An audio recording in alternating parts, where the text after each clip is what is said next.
Chapitre 4.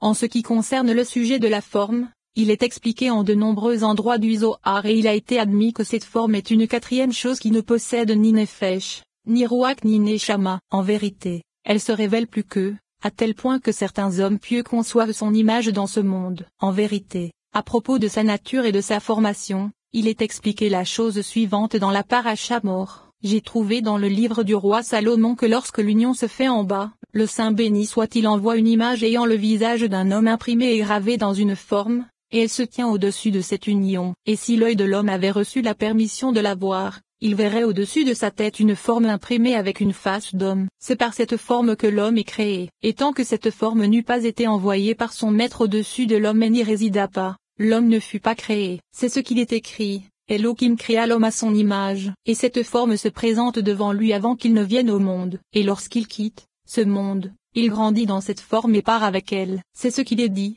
C'est alors avec une forme que l'homme marchera. Et cette forme vient d'en haut. Et lorsque les ruotes quittent leur emplacement, chacun se présente devant le Saint Roi avec des ornements précieux, c'est-à-dire avec le visage qu'il avait dans ce monde. Et c'est de cette image, ornement précieux, que provient cette forme. Elle est troisième vis-à-vis du Ruach. Et elle commence dans ce monde lors de l'accouplement, et il n'existe aucun accouplement dans ce monde sans qu'une forme n'en fasse partie. Mais en ce qui concerne le Saint Israël, la sainte forme qui se trouve en lui provient d'un emplacement saint. Et en ce qui concerne les adorateurs des étoiles et des constellations, la forme provient des mauvaises choses qui se trouvent du côté de l'impureté. C'est pourquoi l'homme ne doit pas mêler sa forme à celle des idolâtres, car l'une est pure et l'autre impure. Ces paroles sont explicites car il est dit que la forme est troisième vis-à-vis du pur et saint roi et elle est seconde vis-à-vis du Nefesh et quatrième vis-à-vis de la Neshama. Cependant à propos de la réalité de son existence, il est dit, et lorsque les ruotes quittent leur emplacement et se taira,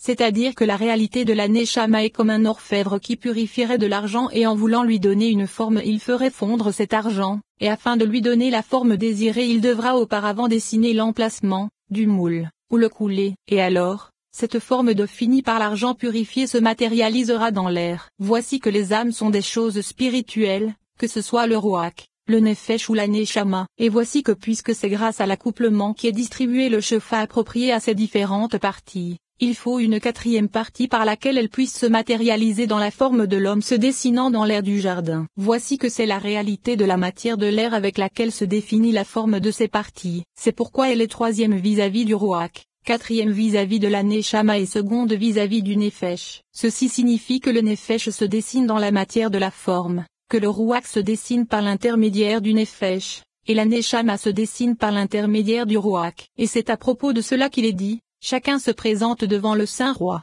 avec le visage qu'il avait. Et c'est de cette image, ornement précieux, que provient cette forme, car c'est à partir de la réalité de la révélation de ces parties mentionnées précédemment dans leur matière que se fait la forme. C'est pourquoi lorsque l'homme s'accouple avec sa femme, cette forme arrive très tôt afin que grâce à elle l'embryon se matérialise selon la matière de la forme de ce visage, comme cela est expliqué au début de ce commentaire. Voici que ceci constitue la nature de la forme, et cela est appelé Zel car elle provient de l'ombre se trouvant au-dessus de la tête de l'homme comme cela a été expliqué. Cependant, tout comme elle précède la formation de l'homme, de même elle le quitte 30 jours avant sa mort. C'est ainsi que cela est expliqué dans le Zohar sur la Paracha Vei. Rabbi aussi a dit, lorsque le terme des jours d'un homme approche, cela est annoncé dans le monde pendant 30 jours. Et s'il est méritant, cela est annoncé durant 30 jours parmi les justes se trouvant dans le jardin d'Éden. Nous avons appris que durant ces 30 jours, sa Neshama sort de lui chaque nuit et s'élève pour regarder sa place dans ce monde, car cet homme ne connaît pas, ne voit pas et ne gouverne pas sa Neshama durant ces 30 jours comme c'était le cas avant, car il est écrit, l'homme ne gouverne pas le vent ou ne peut emprisonner le vent. Rabbi Yehuda dit, à partir du début de ces 30 jours, l'ombre de l'homme s'obscurcit et son image visible sur le sol diminue. Et cette explication est bien plus longue que cela. De même, il est expliqué ailleurs dans ce passage, Rabbi Hizkiya a dit, le soleil déclinant, un profond sommet tomba sur Abraham, et voici qu'une grande et sombre crainte s'abattit sur lui. C'est le jour du jugement sévère qui retire l'homme de ce monde. Car nous avons appris que le jour où l'homme disparaît de ce monde est un jour de grand jugement où le soleil devient plus obscur que la lune. C'est la sainte Neshama qui est retenue vis-à-vis de l'homme 30 jours avant qu'il ne quitte ce monde. Il voit son ombre retenue et elle n'est plus visible. Quel est le sens du fait qu'elle soit retenue? C'est que la sainte Neshama le quitte, disparaît et n'est plus visible, et ne dit pas que cela se réfère au moment où l'homme s'affaiblit et décède et que cette Neshama le quitte, car il s'agit d'un moment où il est encore vigoureux et vivant et que sa Neshama le quitte pour ne plus éclairer le Rouach, et que le Rouach n'éclaire plus le Nefesh, et alors, l'ombre le quitte et ne l'éclaire plus. Et à partir de ce jour, tous le mentionnent, même les oiseaux des cieux. Quel en est le sens? C'est que la Neshama l'a quitté et que le Rouach n'éclaire plus le Nefesh. Et alors, le Nefesh s'affaiblit et la faim ainsi que tous les désirs du corps disparaissent. Grâce à cela, il est également expliqué que la disparition de la forme avec les autres parties de l'âme se fait 30 jours avant le décès. Mais ce n'est pas ce que dit le Zohar à un autre endroit,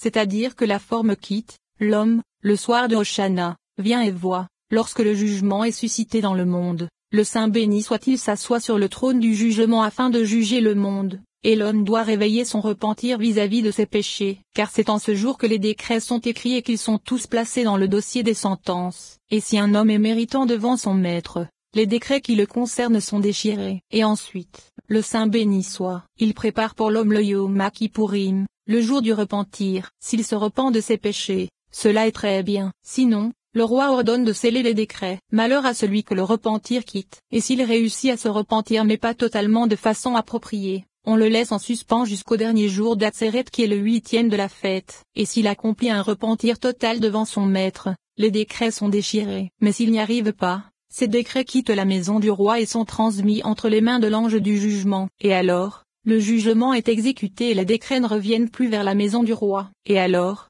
les formes le quittent et ne l'accompagnent plus. Et lorsqu'elles le quittent, c'est assurément que le châtiment du roi est dirigé contre lui, et il goûte à la coupe de la mort. Et lors de cette dernière nuit de la fête, les anges du châtiment sont prêts et on leur distribue les décrets. Et après les leur avoir transmis, les formes disparaissent et ne sont plus présentes, car si elles restent le jugement ou bien les maladies ne le touchent pas. Et nous avons expliqué cela. Grâce à cela, il est expliqué que la disparition de la forme se fait la nuit d'Hoshana, et il semble qu'il soit dit qu'elle se sépare vraiment la nuit, où les décrets sont scellés, comme cela est expliqué ici, et partout ailleurs. Il est dit que cette disparition ne se fait qu'au moment où l'on montre à l'homme les conclusions des délibérations, et qu'ensuite l'ombre revient au-dessus de sa tête jusqu'à l'approche des 30 jours précédant sa mort, car alors elle disparaît mais ne revient plus. Et il est expliqué dans le Zohar que c'est à partir de cette forme qu'une autre forme vient à l'existence, et que les deux s'unissent. En voici les paroles, viens et vois, lorsque l'homme grandit et qu'il prend son image à partir de ce visage,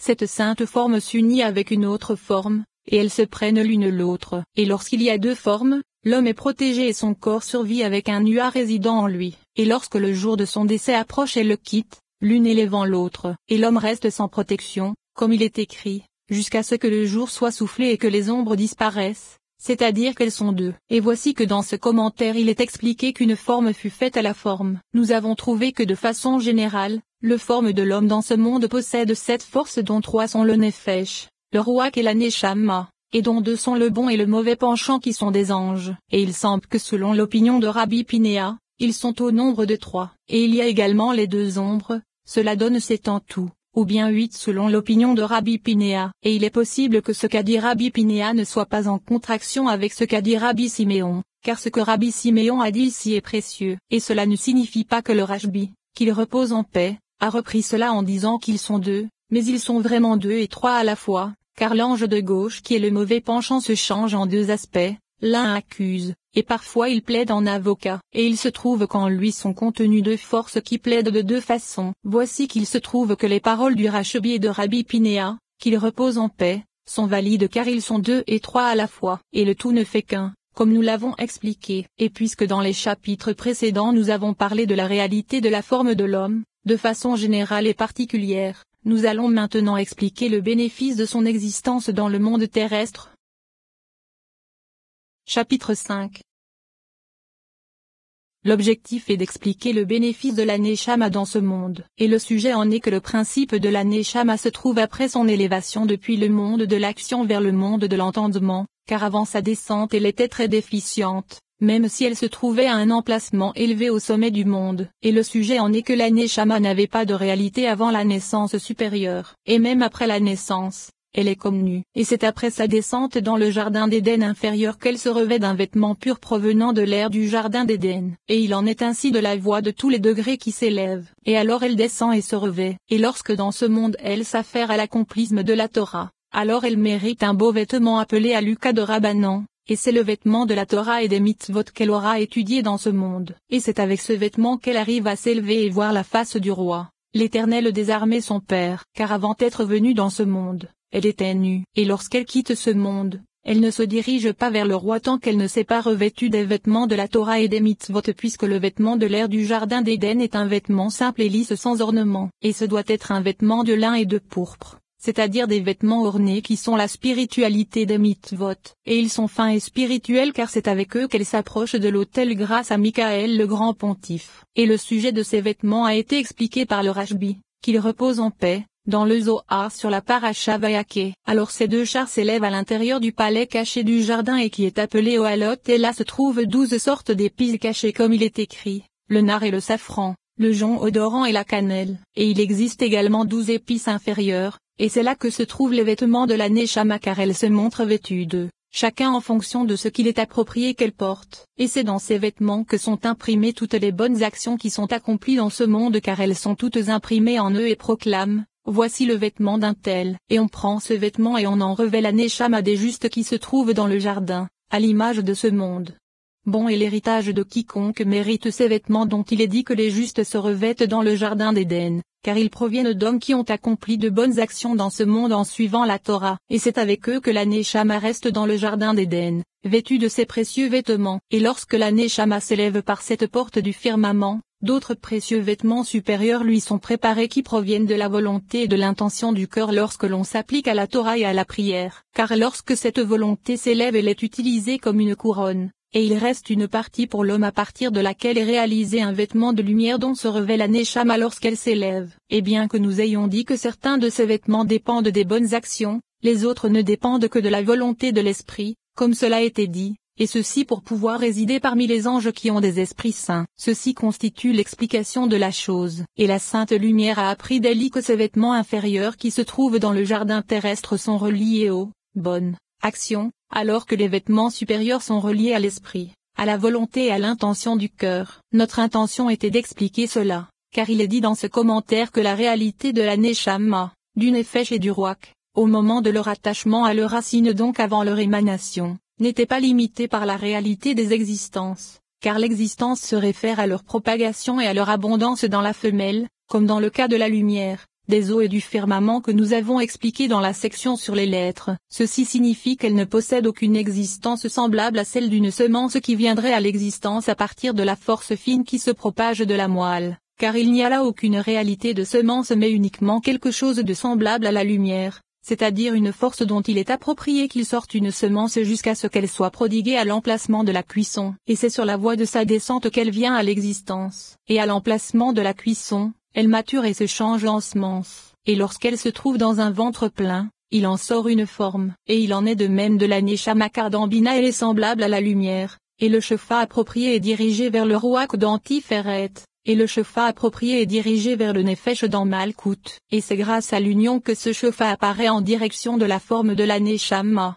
du Réa et du Nefesh. Et le sujet de l'union a été expliqué dans la section sur l'essence et la gouvernance. Et c'est grâce à ce saint et pur accouplement que la réalité de la forme apparaît à partir de ce qui n'avait pas de forme. Et maintenant, avec cette introduction, le sujet du bénéfice de la Neshama par la réalité de son apparition provenant des racines ne pose plus de difficulté, car c'est ainsi qu'elle vient à l'existence avec la forme de la Neshama puisque les Neshamot sont des enfants pour l'Éternel, le père et la mère étant Tiferet et Malkout. Et tout comme le questionnement sur la réalité du Fils ne s'applique pas à son existence provenant de la force du père et de la mère lorsqu'il sort à l'air libre dans le monde car il en était déficient avant. De même ce questionnement ne s'applique pas à la Neshama car grâce au matériel nous comprendrons ce qu'il en est du spirituel puisque les deux sont identiques. Et ce qu'il nous reste maintenant à transmettre c'est le sujet de la réalité de leur émanation et de leur existence provenant des racines jusqu'à leur émanation vers le jardin supérieur, car c'est là qu'elles apparaissent sous la réalité de la Neshama. Mais elles vont du jardin des délices vers les choses honteuses de ce monde. Pourquoi? Car il est bon qu'elles se trouvent là, dans ce monde. Puisque dans ce monde elles sont proches du dommage et proches de la récompense, car tout le bien que leur prodigue l'Éternel c'est leur élévation vers l'emplacement à partir duquel elles furent taillées. Voici que cela n'est pas une récompense pour ces Neshamot car avant leur descente elles possédaient cela, et maintenant qu'elles sont proches de la matière trouble, elles sont endommagées sous tous leurs aspects car il n'existe aucun homme